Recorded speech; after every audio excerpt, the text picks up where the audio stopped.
जैसे हम लोग देखते हैं हमारे ट्रांसजेंडर पैदा होते हैं या एक फीमेल होता है, फीमेल में क्या होता है, मतलब नीचे से लड़का ऊपर से लड़की, ये सब क्या है?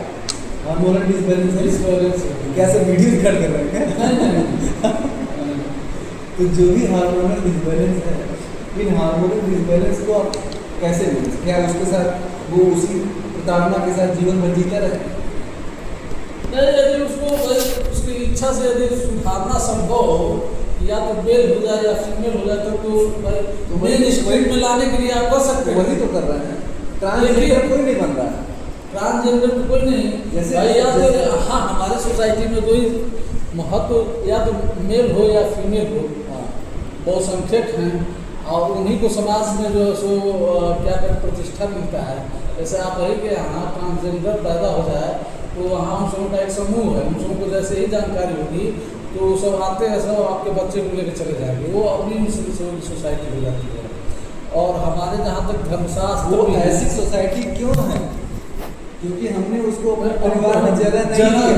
लेकिन अब जो ये बढ़ाते हैं revenue act, UP revenue act में जो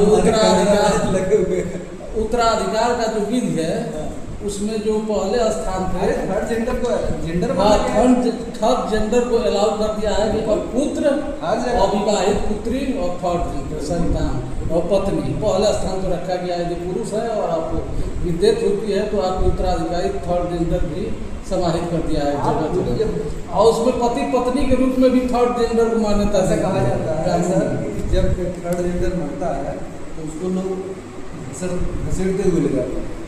ऐसा नहीं, पानी में सर दफनाया, पानी में मारते हुए घसीटते हुए कि इसका जन्म इसमें ना।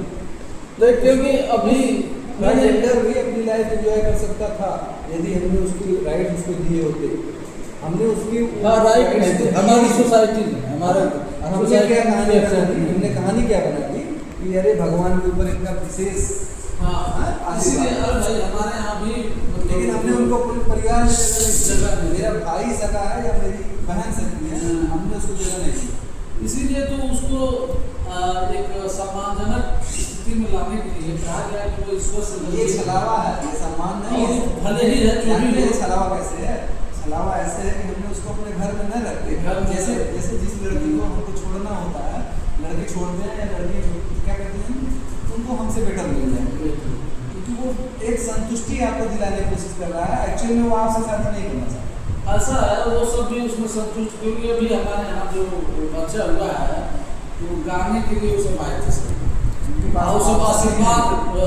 आज भी सोसाइटी में ऐसा लोग विश्वास करते हैं कि वो आशीर्वाद देते हैं, सबको फलीभूत होता है। ऐसा भी ऐसा माना जाता है कि ईश्वर के नजदीक मतलब धर्मशास्त्र की व्यवस्था, चाहे परंपरा करिए चाहे वो हम ही लोगों ने तो सर उनको वहाँ भेजा है।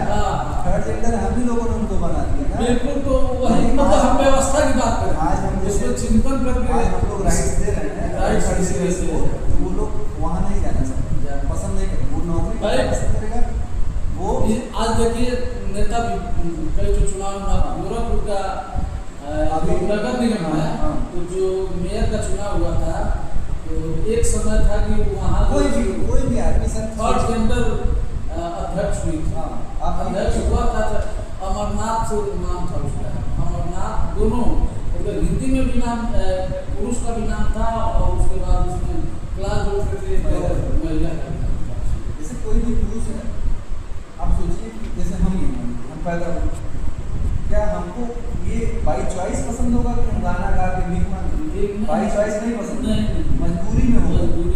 जब हमको पता चलेगा कि मेरे पेरेंट्स हमको एक्सेप्ट बताने में शर्मा है कि लड़का जो इसीलिए तो आज सारी प्रॉब्लम देखिए। आप अभी अपने जिस तरह की बातें हम करते हैं ना, हमारे परिवार वाले हमारे दुश्मन हो जाते हैं कि कैसी बात कर रहा है।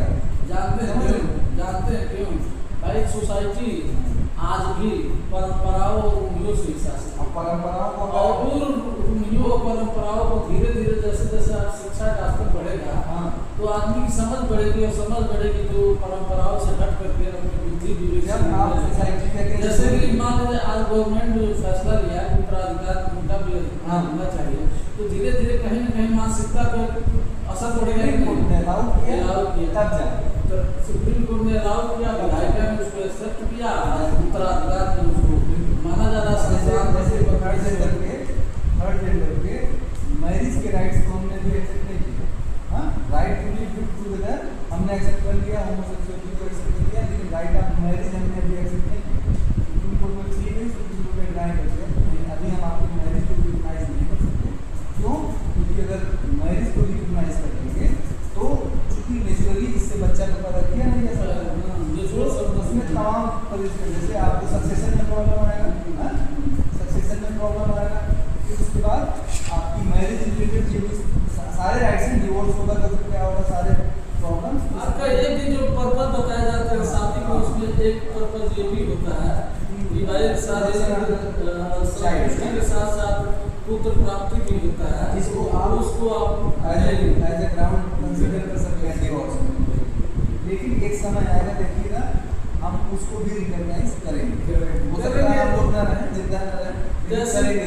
भाई जैसे विधायिका और सुप्रीम कोर्ट का भी उछल रहा है कि नेचुरल जस्टिस और नेचुरल लॉ ह्यूमन राइट, तो जब आप ह्यूमन राइट मांग रहे हैं तो जो भी जैसे उसका नेचुरल चीज़ें हैं उसको देना पड़ेगा कि हाँ। और नेचुरल चीज़ें क्या हैं भाई, यदि दर्शन की बात करें तो इंडियन दर्शन और फिलासफी और जो पश्चिम का दर्शन है दोनों में अंतर है।